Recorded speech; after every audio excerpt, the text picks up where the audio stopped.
Hello students, you are watching my video channel SM Richard Learning. Now you are going to learn active and passive voice. Active को passive में कैसे change करना है और ये active voice क्या है और पैसिव वॉइस क्या है। एक्टिव वॉइस का मतलब हिंदी में होता है कर्तवाच्य और पैसिव वॉइस का मतलब होता है कर्मवाच्य। तो एक्टिव वॉइस जो सेंटेंस होता है इसमें सब्जेक्ट महत्वपूर्ण है। सब्जेक्ट को पहले लिखा जाता है और सब्जेक्ट जिस काम को करता है वो काम किया जाता है। तो सब्जेक्ट इसमें मुख्य होता है, सब्जेक्ट के अकॉर्डिंग वर्ब चेंज होती है। और पैसिव वॉइस सेंटेंस में जो ऑब्जेक्ट होता है उस ऑब्जेक्ट के अकॉर्डिंग वर्ब चेंज होती है। ऑब्जेक्ट को सब्जेक्ट बनाया जाता है और सब्जेक्ट को बाय लगा करके ऑब्जेक्ट बनाया जाता है। इस प्रकार से एक्टिव और पैसिव सेंटेंस दो तरीके से इस सेंटेंस को हम चेंज कर सकते हैं। किसी भी लैंग्वेज में ये कैपेसिटी होती है कि वो कई तरीके से अपने भाव को चेंज कर सकता है, बदल सकता है, वाक्य में लिख सकता है। ये भाषा की पहचान होती है। तो यहां भी एक्टिव और पैसिव में एक ही भाव को हम एक्टिव और पैसिव दो तरीके से लिख सकते हैं। अब प्रश्न उठता जैसे ये है कि राम ईट्स, सिंपल प्रेजेंट की बात, तो राम ईट्स मैंगो।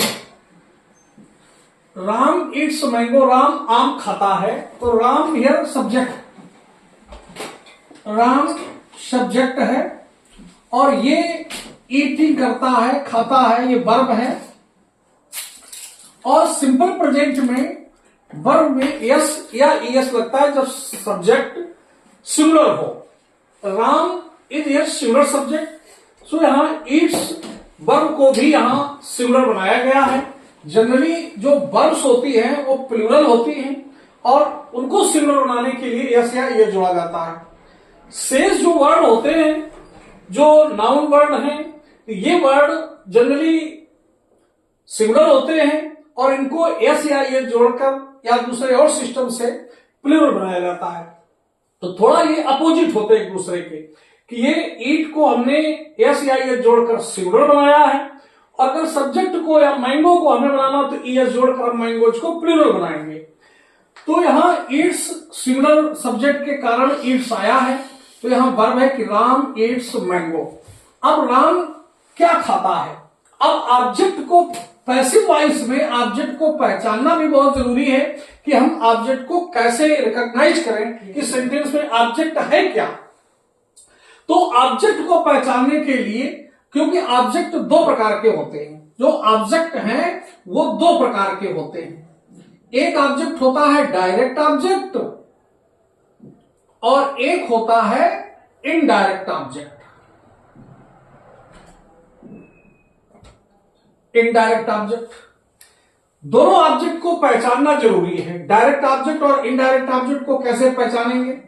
देखिए, इनको whom और व्हाट, ये दो क्वेश्चन वर्ड हैं जो हम वर्ब से क्वेश्चन करते हैं और क्वेश्चन करने के बाद हम ऑब्जेक्ट का पता लगाते हैं।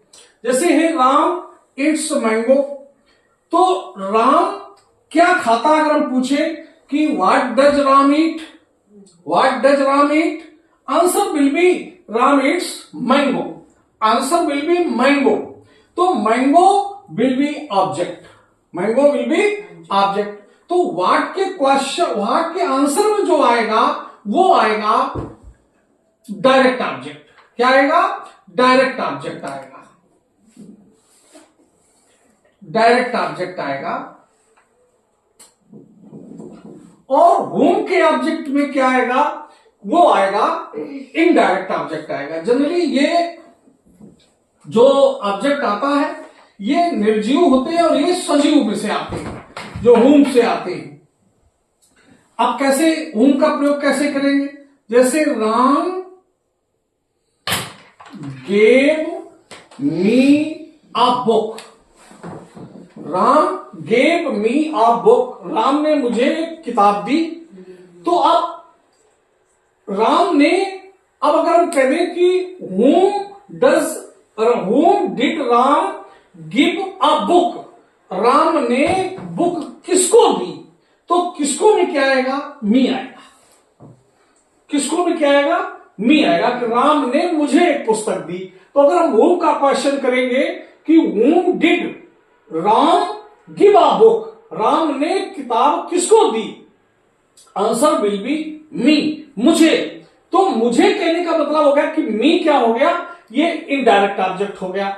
और सेंटेंस में अगर दोनों ऑब्जेक्ट प्रेजेंट हैं तो पहले आएगा इनडायरेक्ट ऑब्जेक्ट और इसके बाद आएगा डायरेक्ट ऑब्जेक्ट। तो यहां Ram gave me a book, अगर व्हाट से क्वेश्चन करें तो होगा कि what did Ram give me, what did Ram give me, Ram ने मुझे क्या दी, what did Ram give me, Ram ने मुझे क्या दी, तो Ram gave me a book, answer will be a book.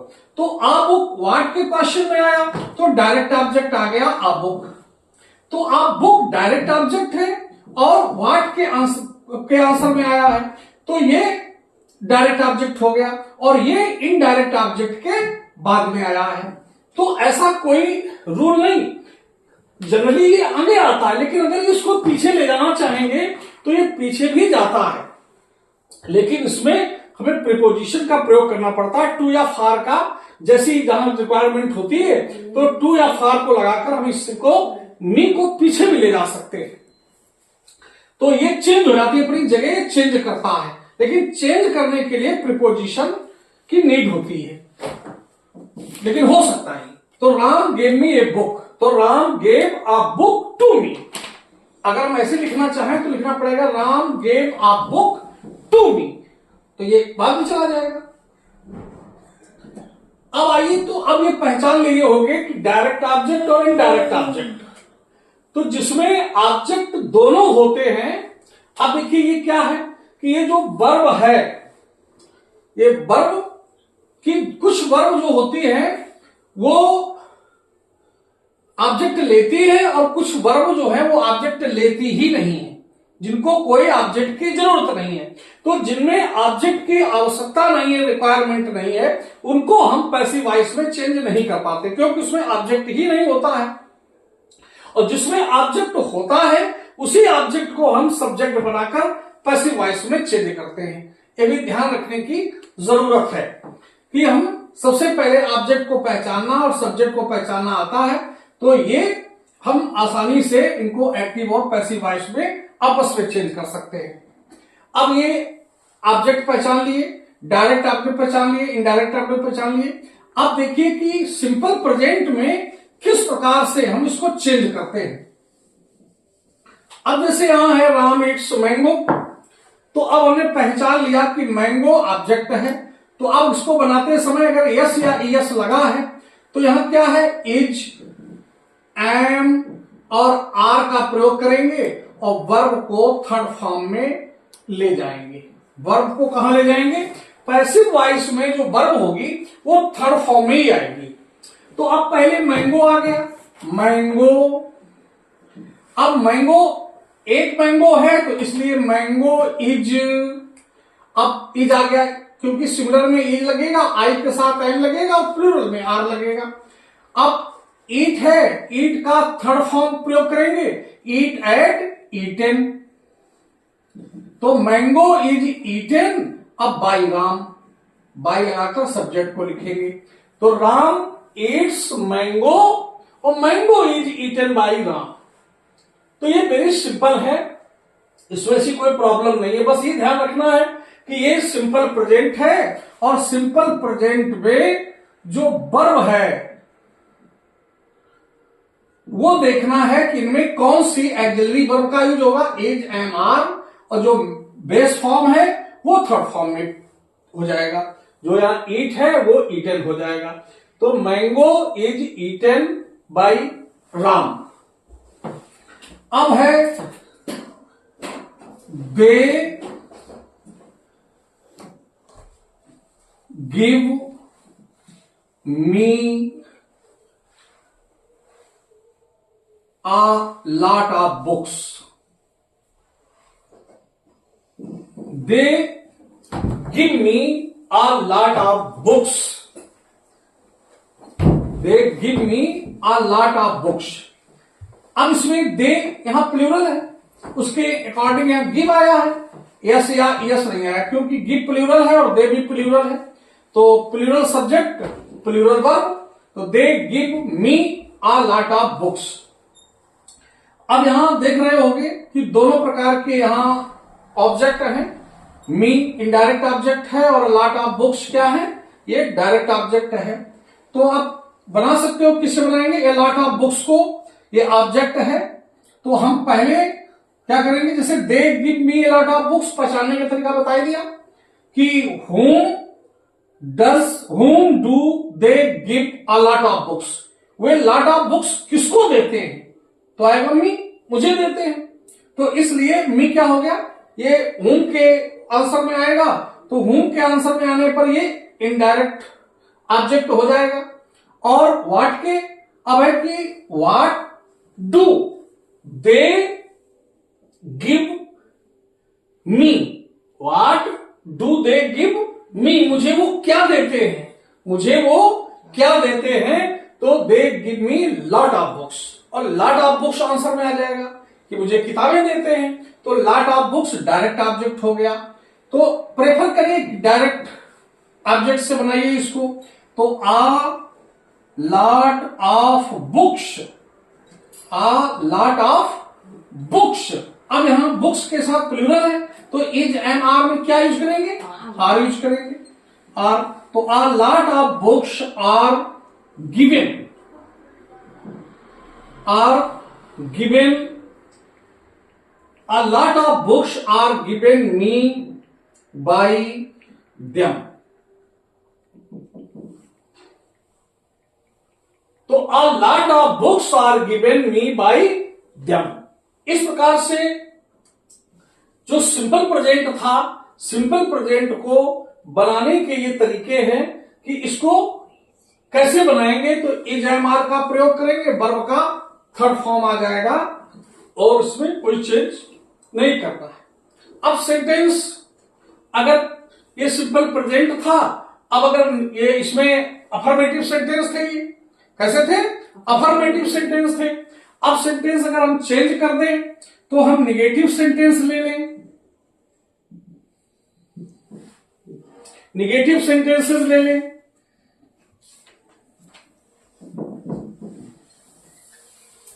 तो अब निगेटिव सेंटेंसेस में जैसे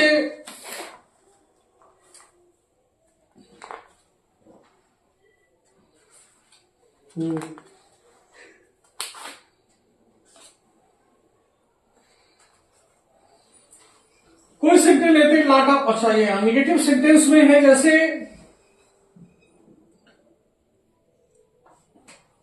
he does not play cricket, he does not play cricket, वह क्रिकेट नहीं खेलता है, वह क्रिकेट नहीं खेलता है। तो what does he not play, वो क्या नहीं खेलता है, क्रिकेट नहीं खेलता है। तो cricket is object, cricket is an object. तो क्रिकेट, अब क्रिकेट सिंगुलर है, तो क्रिकेट इज,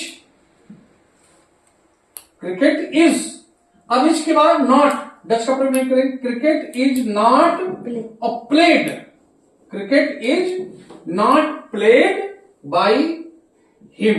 ही का ऑब्जेक्ट रूप में क्या आएगा, हिम आएगा, ही का क्या हो जाएगा, हिम आ जाएगा। तो cricket is not played by him, cricket उसके द्वारा नहीं खेली जाती है, क्रिकेट उसके द्वारा नहीं खेली जाती है। तो cricket is not played by him. They do not right a letter, they do not write a letter, they do not write a letter। तो what do they not write, वे क्या नहीं लिखते हैं, a letter. They do not write a letter, तो a letter is object, तो a letter को subject बना देंगे। A letter is not or written by them. A letter is not written by them. तो इस प्रकार से ये सेंटेंस यहां सिंपल प्रेजेंट के अफर्मेटिव सेंटेंस और नेगेटिव सेंटेंसों को यहां समझा। अगर ये अच्छा लगा हो तो इसको शेयर करिए, सब्सक्राइब करिए। अगर आप हमारे चैनल पर नए हैं, थैंक यू।